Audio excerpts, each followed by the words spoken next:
오늘 이 새벽에는 우상을 모두 버리라 이와 같은 제목으로 신명기 말씀을 나눠보겠습니다. 우리가 지난 본문에서 살펴본 내용은 거짓 선지자들과 꿈꾸는 자들의 미혹에 빠져 우상을 섬기는 자가 되어서는 안 된다. 오직 살아계신 하나님만 섬겨야 한다. 이런 내용이었습니다. 그리고 오늘 본문 역시도 주변의 어떤 미혹에도 넘어가지 말고 우상을 섬겨서는 안 된다라는 내용이 담겨 있는데, 특별히 우리 주변에 가까운 사람들, 예를 들어 가족이나 친구와 같이 친근하고 가까운 사람들이 미혹할지라도 그 미혹에 빠지지 말고 오직 살아계신 하나님을 섬겨야 된다라는 말씀이 있습니다. 이와 같은 내용의 본문을 함께 읽어가며 나눠보겠습니다. 먼저 6절을 읽어보겠습니다. 내 어머니의 아들 곧 내 형제나 내 자녀나 내 품의 아내나 너와 생명을 함께하는 친구가 가만히 너를 깨어 이르기를 너와 내 조상들이 알지 못하던 다른 신들.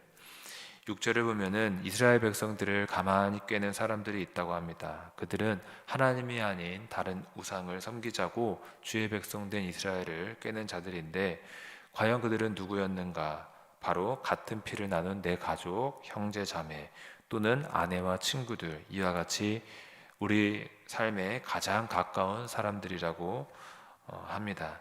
그들이 어떻게 미혹하고 깬다고 하는지 7절을 보시면은 곧 내 사방을 둘러싸고 있는 민족, 혹 내게서 가깝든지 내게서 멀든지 딱 이 끝에서 저 끝까지 있는 민족의 신들을 우리가 가서 섬기자. 즉 이스라엘 주변의 여러 민족들이 섬기는 이방 신들, 거짓 신을 섬기자고 유혹하고 미혹하는 것입니다.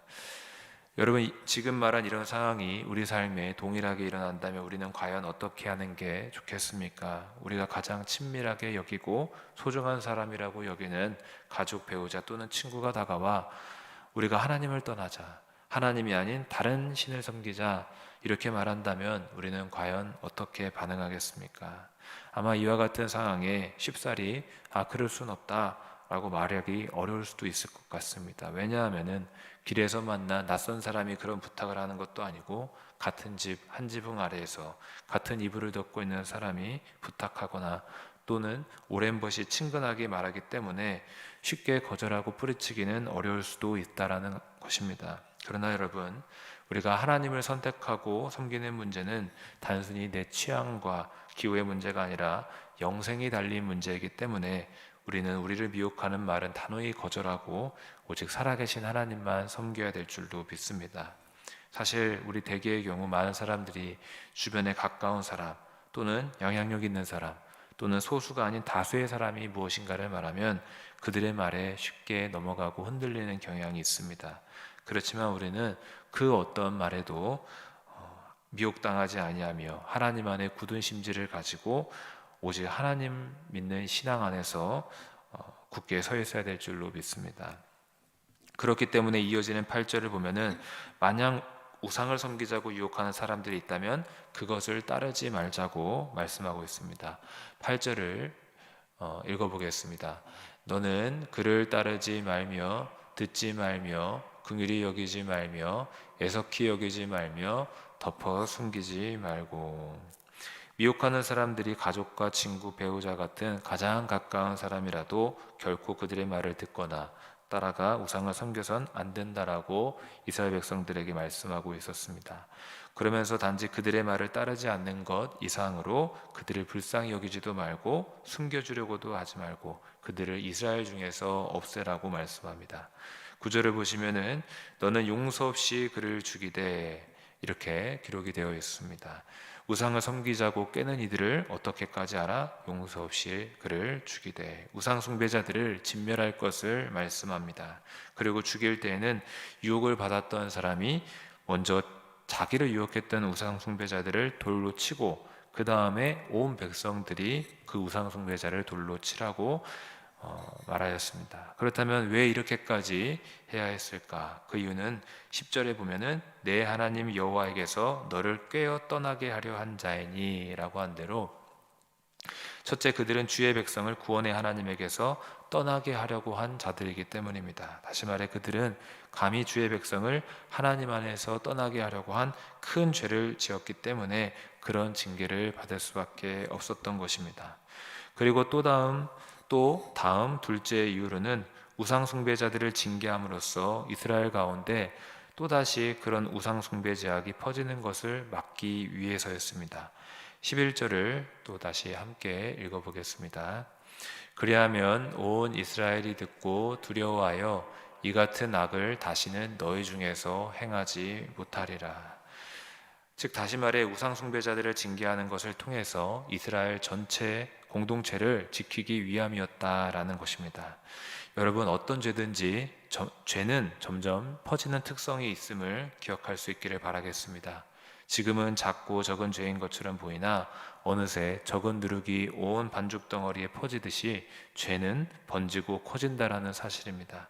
그래서 만일 죄를 우습게 보고 확실하게 버리지 않는다면 그 죄는 한 사람을 삼킬 뿐 아니라 온 공동체까지 망하게 할 수 있다라는 것입니다.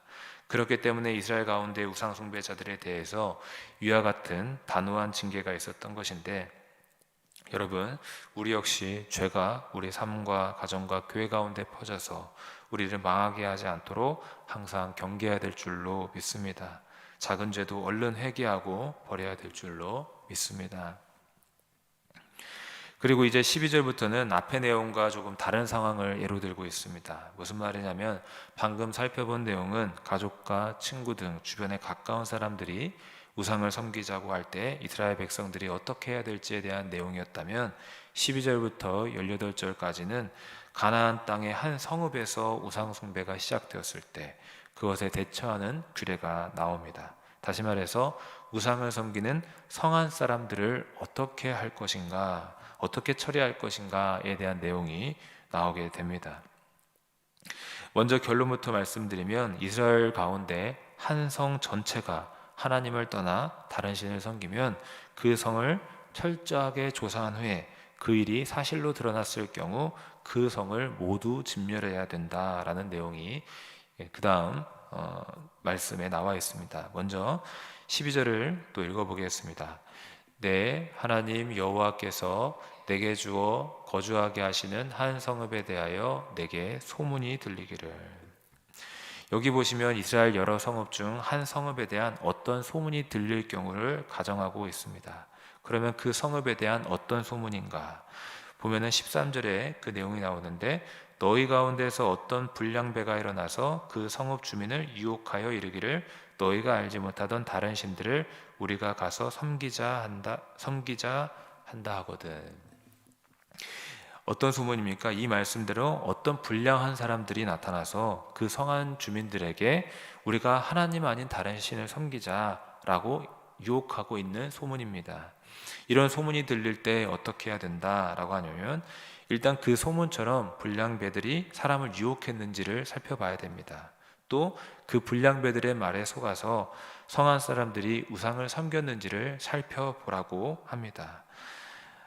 14절에 보시면 너는 자세히 묻고 살펴보아서 이런 가증한 일이 너희 가운데 있다는 것이 확실한 사실로 드러나면, 보시면 먼저 상황을 자세히 묻고 살펴보라고 합니다. 다시 말해서 어떤 성에 다른 신을 섬긴다는 소문이 들리면 그 소문이 사실인지 아닌지 조사해야 된다라고 합니다. 그리고 나서 우상 숭배 행위가 그 성 안에 있다라는 것이 확실한 사실로 드러났을 경우 그 성읍에 있는 모든 주민과 심지어 가축까지 모두 진멸해야 된다라는 말씀이 이어지는 말씀에 있습니다.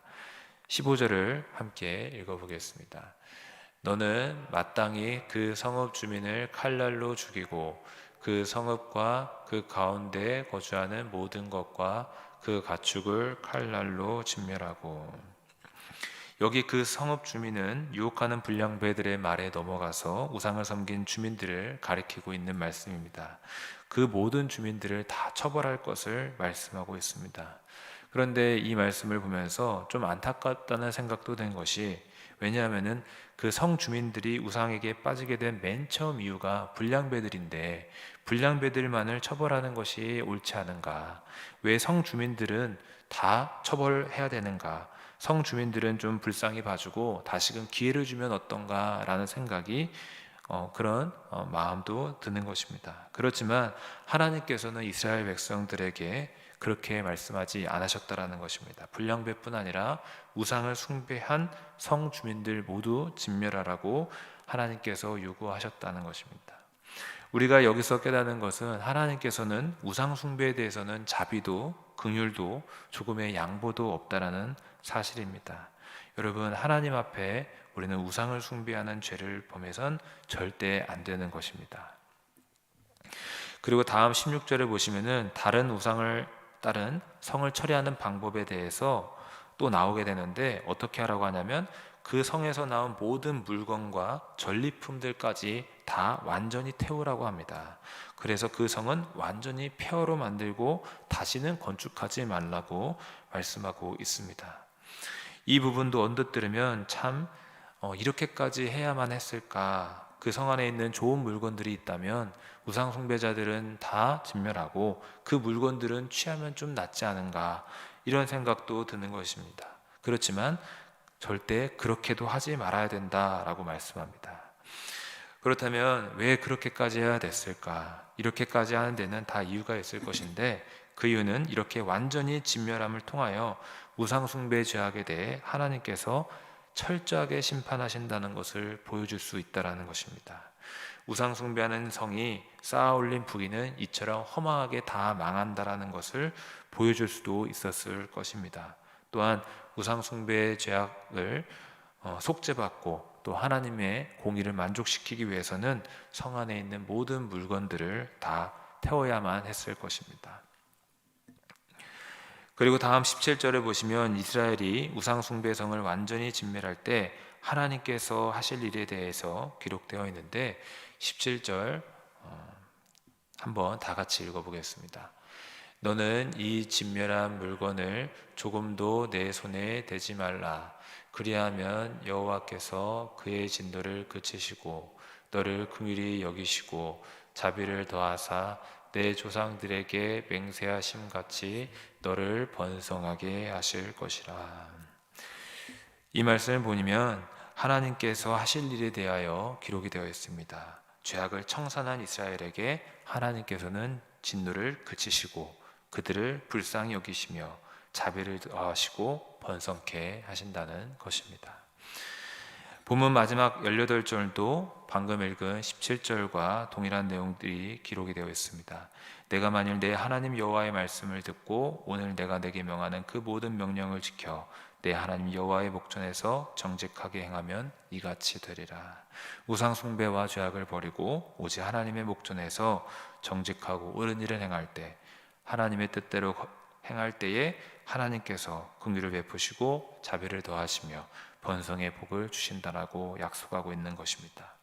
여러분, 이스라엘 백성들이 우상 숭배 죄를 버리고 모두 청산할 때 하나님의 자비와 긍휼과 번성케 함을 누릴 수 있었던 것을 우리가 오늘 보게 되면서 우리 역시 삶에 하나님의 자비를 경험하고 번성케 하는 은혜를 누리기 위해서 우리의 삶의 죄악과 우상들을 청산해야 된다라는 것을 깨달아야 될 줄로 믿습니다. 우리는 하나님과 우상 또는 그 어떤 죄악을 더불어서 겸하여 따를 수는 없습니다. 하나님을 제대로 섬기고자 한다면 거짓된 것들과 죄악을 모두 버려야 하는 것입니다. 말씀을 정리합니다. 오늘 본문을 보면서 우상 숭배 죄악에 대해 하나님께서 어떻게 진노하시고 심판하시는지를 보게 됩니다. 어떻게 말씀하시느냐? 바로 완전한 철폐와 완전한 진멸입니다. 왜 그렇게까지 하나님께서는 우상 숭배 죄악을 이렇게 미워하실까? 그것은 천지를 창조하시고 우리의 영혼을 건져주신 하나님께 돌려야 될 영광을 한낱 헛되고 거짓된 우상에게 바치는 죄악이기 때문입니다. 또한 감히 하나님을 이 세상 썩어질 것들과 비교하는 죄, 또 우상 숭배는 하나님을 이 세상 썩어질 것들로 대체하는 하나님을 모독하는 행위라고 행위이기 때문에 이렇게까지 말씀하시는 것입니다. 따라서 하나님은 결코 우상 숭배의 죄악에 대해서는 좌시하지 않으시며 완전한 철폐를 그의 백성 이스라엘에게 요구하셨던 것을 우리는 볼 수 있게 됩니다. 여러분, 우리는 이스라엘 백성들에게 하나님께서 말씀하셨던 것을 보면서 우리도 우상을 모두 다 버려야 될 줄로 믿습니다. 오직 하나님께만 모든 영광 돌리고 하나님만을 섬겨야 될 줄로 믿습니다. 따라서 우리는 이 시간 우리 삶에 있는 그 어떤 헛된 우상들 있다면 다 버릴 수 있도록, 그 어떤 죄악들 다 청산할 수 있도록 우리가 결단하고, 또 우리가 부족하고 연약하기 때문에 성령께서 도와주시도록 함께 기도해야 될 줄로 믿습니다. 우리가 모든 죄악과 우리 마음과 또 우리 삶에 있는 유무형의 모든 우상들을 버리고 오직 살아계신 하나님만을 구하고 하나님만을 따를 수 있는 저와 우리 모두가 될 수 있기를 진심으로 바라겠습니다. 기도하시겠습니다. 살아계시고 거룩하신 하나님, 천주의 주제이신 우리 만물의 주인 되신 아버지 하나님만을 잘 섬길 수 있는 우리 모두가 될 수 있도록 도와주시옵소서. 우리 마음속에, 우리의 삶 속에 있는 그 헛된 우상들, 거짓된 신들 다 버릴 수 있도록 도와주시옵소서. 죄악을 버리고 주님만을 따를 때에 은혜와 긍휼과 자비를 더하시며 하나님의 번영과 번성이 우리에게 임하게 될 줄로 믿습니다. 우리가 구별하고 거룩한 삶으로 주님만 따라갈 수 있도록 우리의 연약함을 붙들어 주시고 성령으로 도우사 결단할 수 있도록 도와주시옵소서. 감사드리옵고 살아계신 예수님의 이름으로 기도하옵나이다. 아멘.